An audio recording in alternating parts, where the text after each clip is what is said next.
Assalamualaikum warahmatullahi wabarakatuh, sahabat soleh beriman. Di Eropa, namanya tercatat sebagai bajak laut kejam berjenggot merah penguasa samudra. Tetapi dalam sejarah Islam, namanya harum mewangi sebagai laksamana penjaga wilayah Khilafah Utsmani yang perkasa.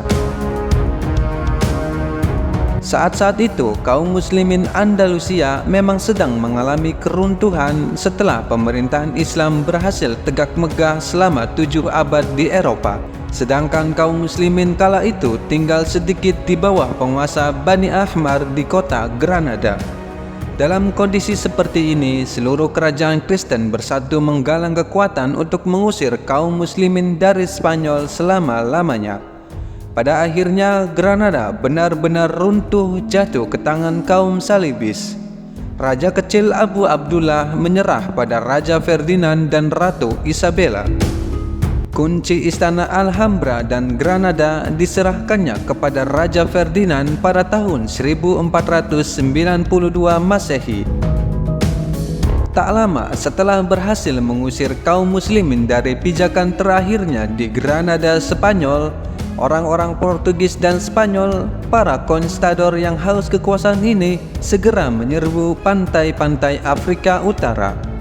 Raja-raja Maghrib, Tunisia dan sekitarnya yang lemah tak punya cukup kemampuan dan kemauan untuk mengusir orang-orang Kristen yang penuh semangat dari tanah-tanah mereka. Orang-orang Spanyol merebut tempat-tempat strategis seperti Ceuta di Maroko dan Algier di Aljazair. Mereka membangun benteng yang menyulitkan penguasa muslim setempat untuk merebut kembali wilayah-wilayahnya.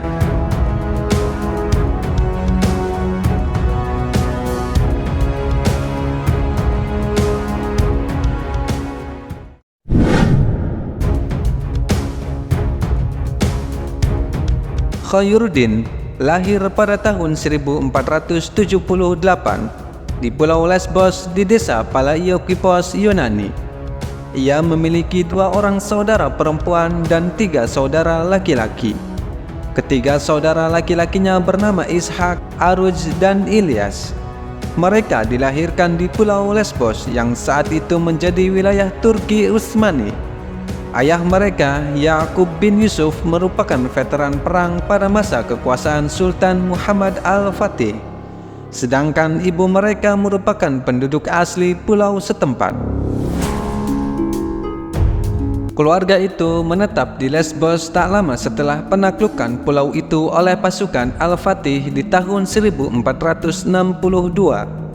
Ayah Khairuddin mengisi masa pensiunnya dengan membuka sebuah kedai dan membina keluarga. Keluarga itu tumbuh dalam budaya pesisir dan kelak akan muncul sebagai pelaut-pelaut yang tangguh, khususnya Aruz dan Khidir. Khairuddin atau Khidir saat itu masih menginjak usia 14 tahun. Tiba-tiba saja ia disergap perasaan dendam membara.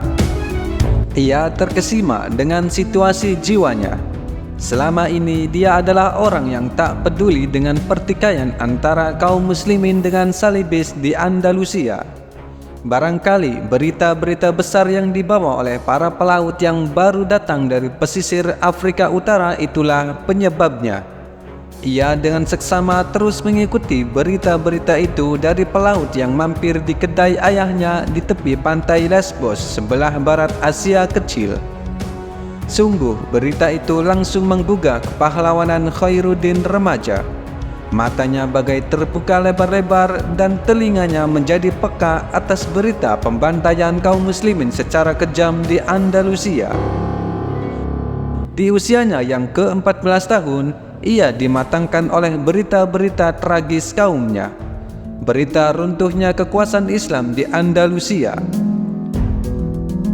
Khairuddin dan saudara-saudaranya tumbuh pada salah satu era paling menentukan dalam sejarah umat manusia.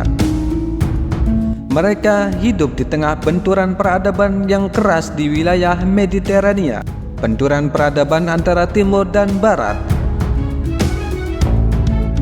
Hanya sekitar 1 atau 2 dekade sebelum kelahiran anak-anak ini, peradaban Islam terpenting saat itu, Turki Utsmani di bawah pimpinan Muhammad Al-Fatih, pada tahun 1453 telah berhasil menaklukkan kota Konstantinopel. Kejatuhan kota yang merupakan ibu kota Romawi Timur, Bizantium, sekaligus pusat Kristen Ortodok itu menimbulkan jeritan putus asa dan kemarahan di belahan Eropa lainnya. Sebaliknya, hal itu meningkatkan semangat jihad dan kebanggaan di belahan dunia Islam, mengingat Nabi Muhammad SAW sendiri telah meramalkan kejatuhan kota itu dalam hadisnya. Keempat bersaudara itu menjadi pelaut, terlibat dalam urusan kelautan dan perdagangan laut internasional. Saudara laki-laki pertama yang terlibat dalam ilmu pelayaran adalah Aruj, yang bergabung dengan saudaranya Ilyas. Kemudian setelah mendapatkan kapal sendiri, Khidir juga memulai karirnya di laut. Mereka pada awalnya bekerja sebagai pelaut, tapi di kemudian hari mereka menjadi privaters karena alasan tertentu. Kelompok pejuang swasta penyerang kapal-kapal musuh. Orang Eropa kemudian menyebut mereka sebagai bajak laut. Pada masa runtuhnya kekuasaan Islam di Granada, Andalusia pada tahun 1492, tak ada penguasa Muslim yang berani melawan penguasa Kristen Spanyol, Raja Ferdinand dan Ratu Isabella secara terbuka. Raja Kristen Eropa semakin percaya diri meluaskan invasi di kawasan Mediterania. Pasukan-pasukan Kristen kerap mengganggu kapal para pedagang-pedagang Muslim. Kenyataan getir itu tak mampu dihadapi oleh penguasa-penguasa Muslim. Bahkan Turki Utsmani yang besar kekuasaannya saat itu setelah menguasai Konstantinopel pun tak berdaya.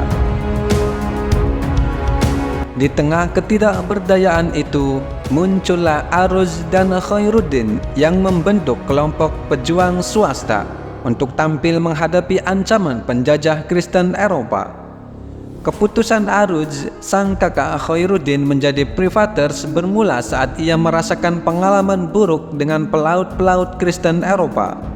Kapal dagang Aruj pernah dibajak oleh ordo militer Saint John dan ia sendiri tertawan oleh mereka. Namun ia berhasil meloloskan diri setelah dibantu adiknya Khairuddin. Peristiwa itu menguatkan tekadnya untuk bangkit melawan orang-orang Eropa itu. Ia mengajak adiknya Khidir, nama asli Khairuddin, untuk ikut serta dalam perjuangan itu. Aruj dan Khairuddin memulai karir jihad mereka dengan sebuah kapal dan persenjataan terbatas. Namun keterampilan keduanya menjadikan kekuatan mereka tumbuh semakin kuat dan muncul sebagai armada yang ditakuti di perairan Mediterania. Jenggot mereka yang berwarna merah kemudian membuat mereka lebih dikenal dengan nama yang menggetarkan jiwa, Barbarossa, si janggut merah. Barbarossa bersaudara perlahan tapi pasti, lama-kelamaan berkembang menjadi sosok yang menakutkan orang-orang Eropa. Kendati pada awalnya hanya berjuang dengan satu kapal dan tak mendapat dukungan dari pemerintahan Muslim manapun, mereka mampu mengembangkan armada mereka menjadi sebuah kekuatan yang harus diperhitungkan di Laut Mediterania, Laut Tengah. Negeri-negeri di selatan Eropa seperti Spanyol, Italia, dan Yunani membangun benteng-benteng pertahanan di wilayah pesisir mereka untuk mengantisipasi serangan Barbarossa. Orang-orang Italia menamai Barbarossa dengan sebutan Diavolo atau si setan. Para ibu di Eropa menakut-nakuti anak mereka yang nakal dan sulit diatur dengan menyebut nama Barbarossa. Dan seorang penyair menggelarinya sebagai pemilik segala kejahatan dan perompak yang tak ada bandingannya di dunia. Kenyataannya, Barbarossa bersaudara adalah pejuang-pejuang Muslim yang tidak menyerang kecuali kapal-kapal Eropa yang memerangi negeri-negeri Islam. Kedua pejuang ini terus mengkonsolidasikan kekuatan mereka dan mulai menjalin hubungan dengan beberapa penguasa setempat. Mereka menjadikan beberapa pulau yang strategis di perairan Mediterania sebagai pangkalan rahasia mereka. Di antaranya Pulau Jarbah di Teluk Gabes yang diberikan oleh Sultan Tunis dengan imbalan kerajaan Tunis akan menerima 1/5 dari rampasan perang Barbarossa bersaudara. Pulau Giglio di barat laut kota Roma juga disebut-sebut sebagai salah satu markas Angkatan Laut Barbarossa. Dari basis-basis pertahanan rahasia tersebut, kedua bersaudara dan para anak buahnya berhasil mengacaukan pelayaran kapal-kapal Kristen di Mediterania serta menyerang wilayah-wilayah Afrika Utara yang mereka duduki.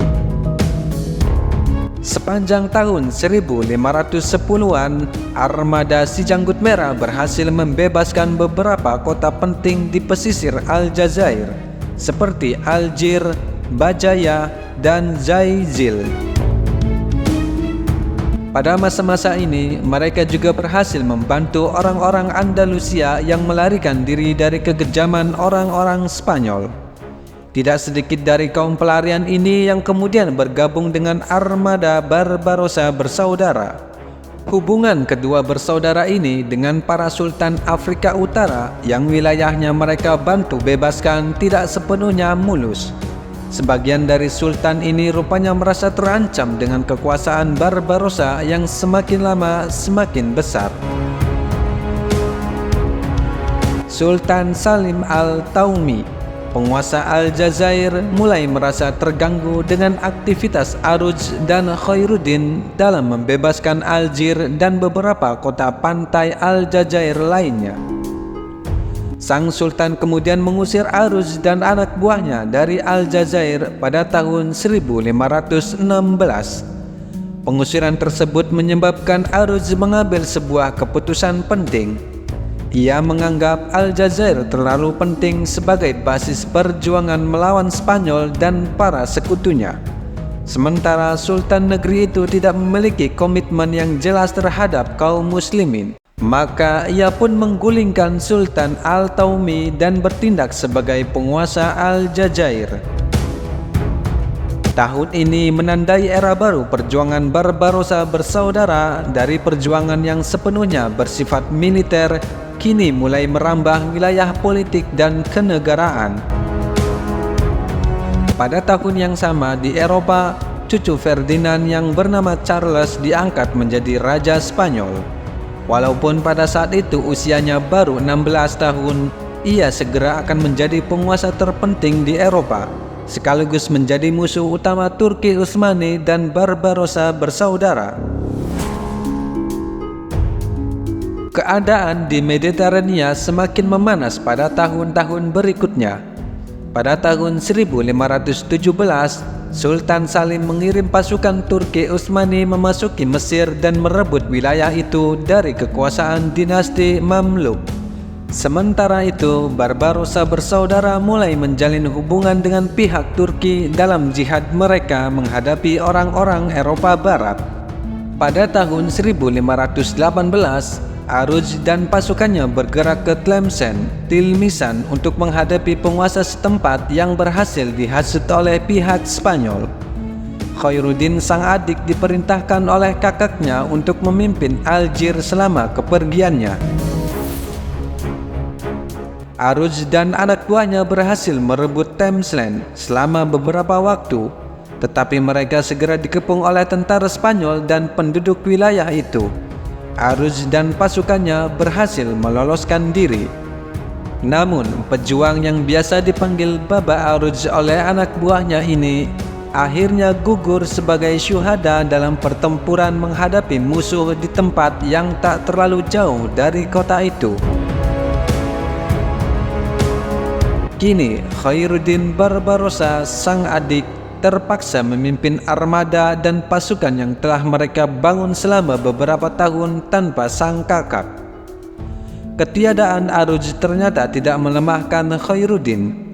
Ia segera memperlihatkan kepiawaian dalam memimpin. Sejak masa mudanya ia telah memperlihatkan kepribadian yang menonjol. Sebagaimana kakaknya, fisik Khairuddin yang sangat kuat. Ia berani sekaligus penuh perhitungan. Selain itu, ia juga cerdas dan mampu berbicara dalam berbagai bahasa yang biasa digunakan di Mediterania, seperti bahasa Turki, Arab, Yunani, Spanyol, Italia, dan Prancis. Setelah Aruj gugur di medan pertempuran, Khairuddin mempertimbangkan lebih serius hubungan dengan Kesultanan Turki. Masyarakat Aljazair dan sekitarnya memang mengharapkan kehadiran Khairuddin dan pasukannya, tapi beberapa penguasa setempat cenderung memusuhinya. Maka ia meminta penduduk Aljazair untuk mengalihkan loyalitas mereka pada Sultan Turki. Masyarakat Aljazair setuju dan suatu misi diplomatik pun diutus ke Istanbul. Misi itu berjalan dengan baik. Pada tahun 1519, Khairuddin secara resmi ditetapkan sebagai semacam gubernur Turki di Aljazair. Pada tahun berikutnya, Sultan Salim meninggal dan digantikan oleh Sulaiman Al-Qanuni, yang kemudian dikenal sebagai salah satu sultan terbesar Turki Utsmani. Hubungan Barbarossa dengan Turki menjadi semakin erat pada masa Sulaiman yang memerintah selama 46 tahun.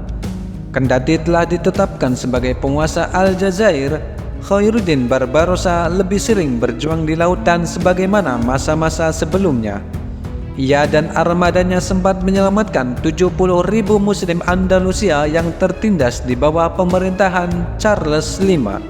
Orang-orang Islam ini dipaksa masuk Kristen dan diancam dengan penyiksaan inkusisi yang sangat kejam sehingga terpaksa melarikan diri ke gunung dan melakukan perlawanan. Kekuatan mereka jelas sangat tidak seimbang dibandingkan kekuatan pasukan Charles.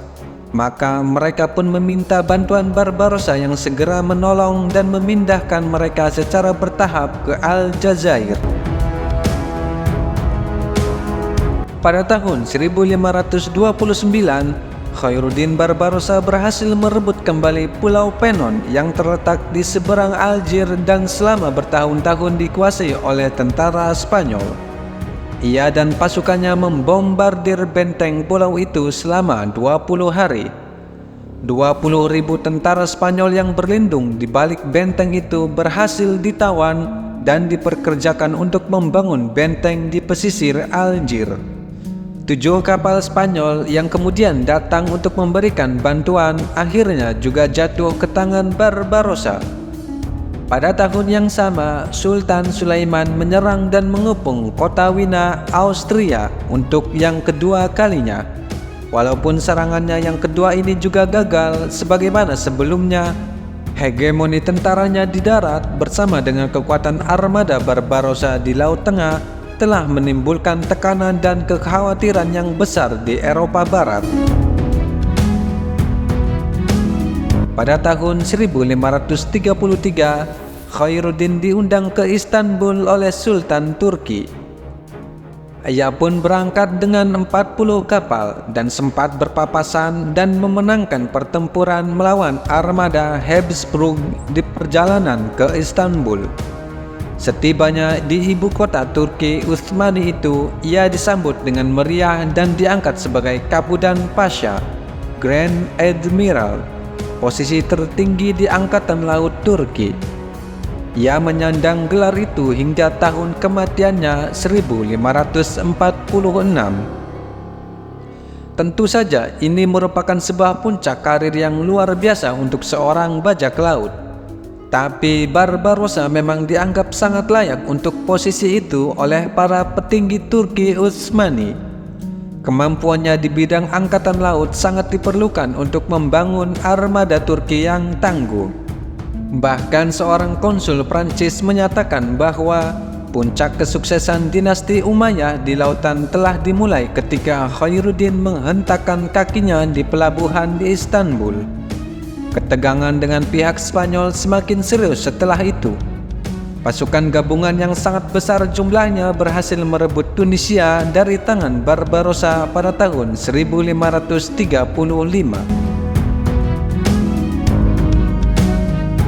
Barbarossa kemudian membalasnya dengan menyerang Puerto de Mahon di Kepulauan Baleares, Spanyol, dan merebut beberapa kapal Spanyol dan Portugis yang baru saja kembali dari benua baru Amerika dengan membawa emas dan perak yang telah mereka rampas dari penduduk setempat. 3 tahun setelah itu, terjadi sebuah pertempuran besar antara armada Kristen dan Muslim di Preveza, Yunani.